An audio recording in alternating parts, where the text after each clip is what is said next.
Hello, in this video I want to answer the question which ideology is most in line with human nature. Is it fascism, liberalism or communism?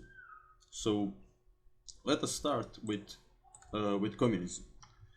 So communism promises this idea of a classless utopia to the people, and after the phase of the dictatorship of the proletariat, there is supposed to come a day when everybody will be equal. There will be no money, all will be common property. And liberals and fascists actually agree on one thing, and that is that communism is against human nature. Both ideologies, for very different reasons, make the case that simply this idea that humans should be equal is unnatural. It goes against human nature, is what is often said.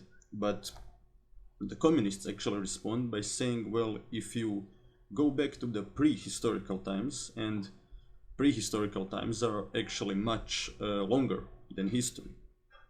So we are talking about 200,000 years roughly of prehistory, when humans lived in small hunter-gatherer societies, and inside of those societies pretty much everybody was equal. They still had a leader, but everything that was hunted by the tribe was shared by the tribe, as far as we know, at least.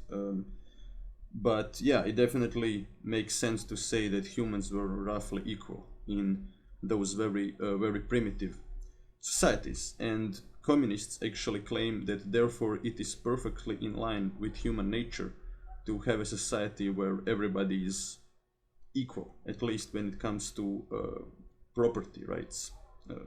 Although in their society there would be no property rights, because everybody would just share everything with everybody else. Like on the kibbutz, actually check out my video on the collective farms in Israel, where there was something, I would say that Marxist utopia actually was achieved on a small scale in Israel. So this is how history looks according to the communists. First we have primitive communism, then slavery, then feudalism, then capitalism, and eventually socialist utopia is supposed to come. But the liberals then make the obvious argument that since the dawn of civilization, since humans invented agriculture, inequality began. And well, why is that? Because with the invention of agriculture there was private property, and as soon as people started to work on the land, the warrior caste was needed in order to protect the land from other tribes. So and the warrior caste was usually in charge. They were usually able to accumulate more resources for themselves, or to have more rights, because they were the warrior caste after all. They could kill you if you disagree. And yeah, so it is true that since civilization began, and by civilization I mean agriculture, since humans started to work on the land, yeah, inequality followed.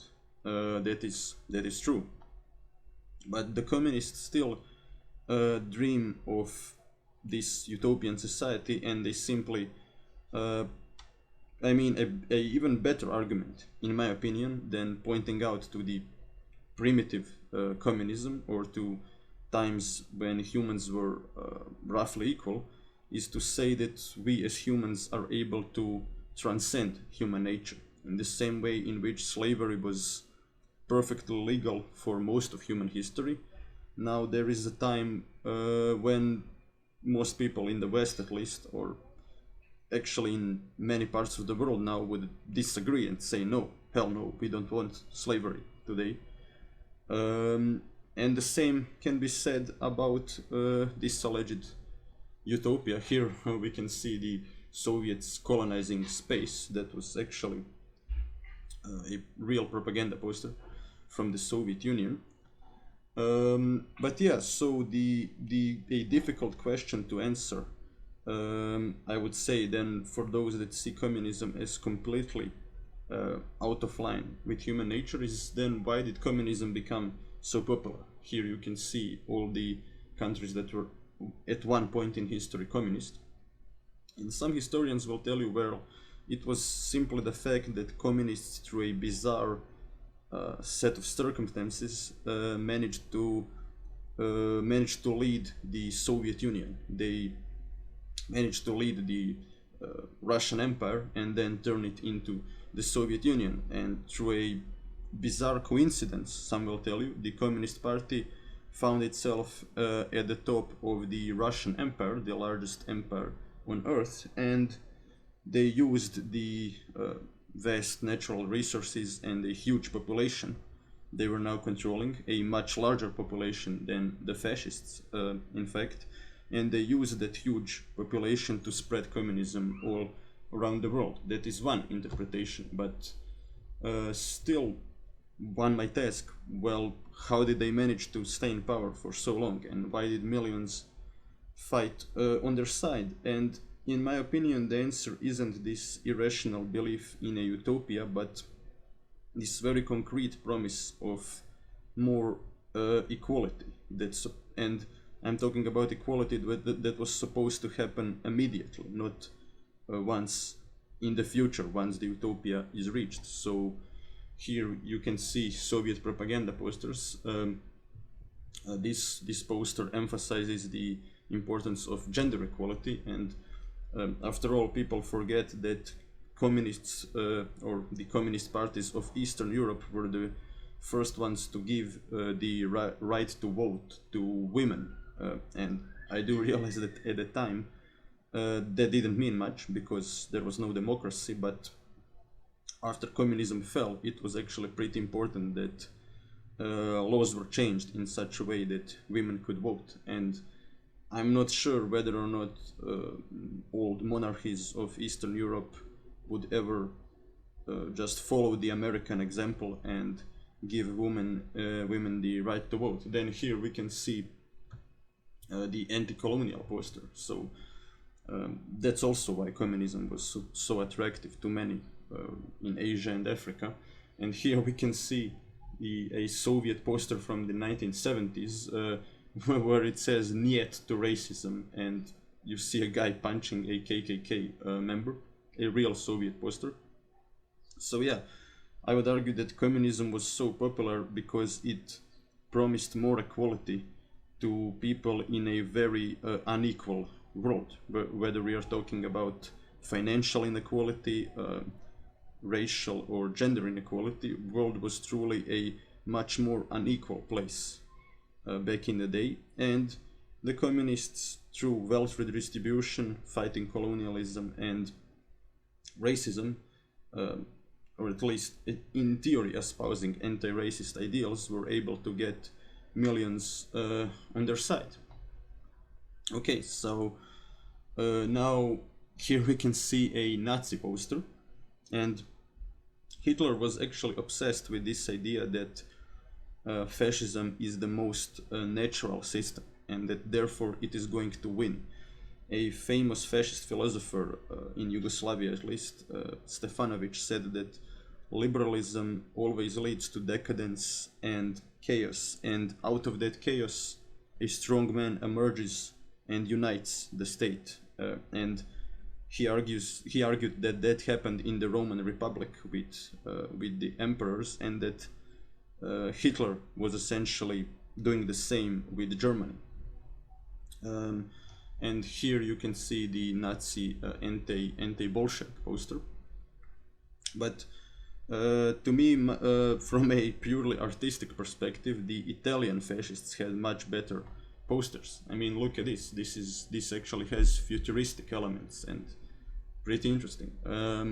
So here we can see the Italians glorifying their air superiority against the Ethiopians, or I should say over the Ethiopians. And here you can actually see the Ethiopian poster that glorifies the Battle of Adwe. And the Battle of Adwe is a battle that happened in the 19th century, in which Ethiopians won over the Italian kingdom. And they were the only African country that actually won against a European country. And that's why Italians felt humiliated on the world stage because they lost a war to an African country. They were the only European country that actually lost to an African country, and out of that humiliation, fascism was born. And I would argue that fascism almost always appears when there is this sense that your nation lost its past glory and greatness, and when you combine that feeling with bad economic situation, then there is fascism occurring. That's what happened in, for example, Croatia.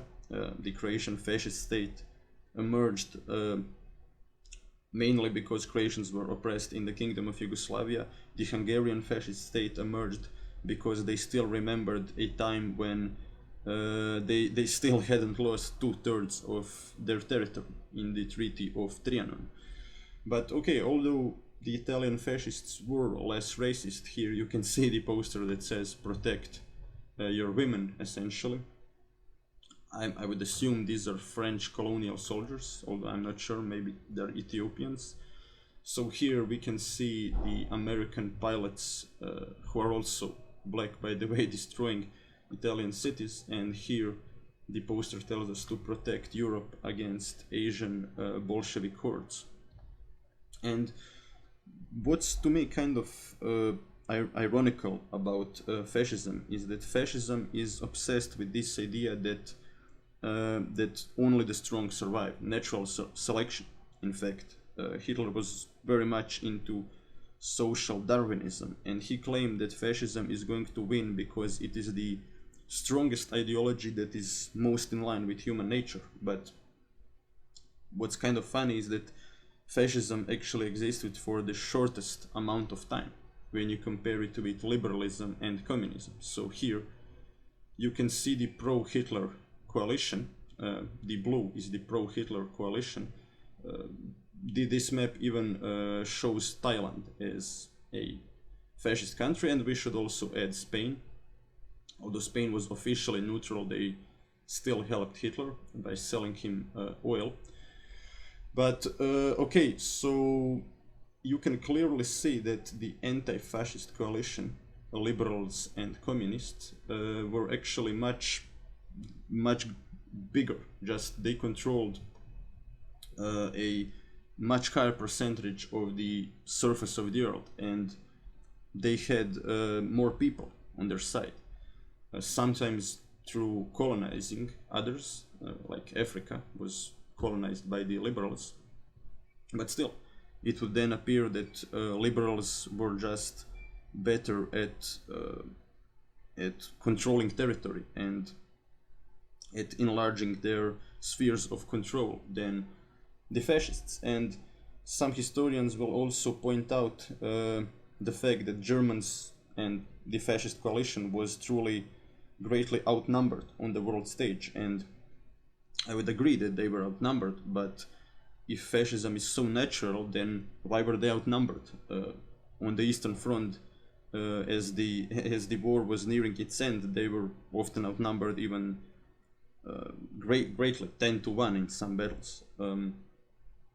So yeah, that I would say is one of the great ironies of history.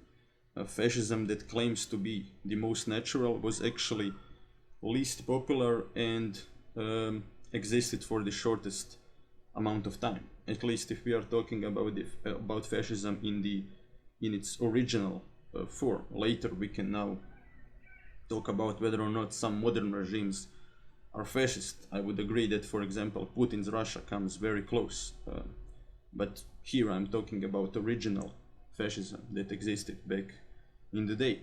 And here we can see liberal art glorifying the victory of the Americans over the fascists.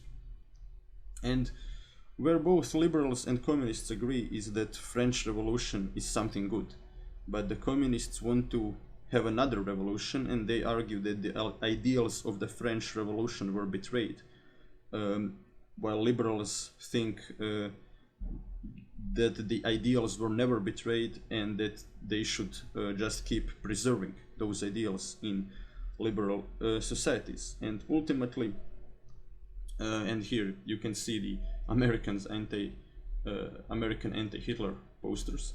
But ultimately, I would say that liberalism is actually the most in line with human nature, and the reason is very simple. In liberal societies, you can be a fascist and nothing will happen to you as long as you're not hurting anybody else, and you can be a communist and nothing will happen to you as long as you are peaceful. And in a truly liberal society, you are actually even allowed to try out and to create a Marxist utopia on a smaller scale, which is what happened in Israel. So I would recommend you to check out my video on the kibbutz in Israel, collective farms in Israel.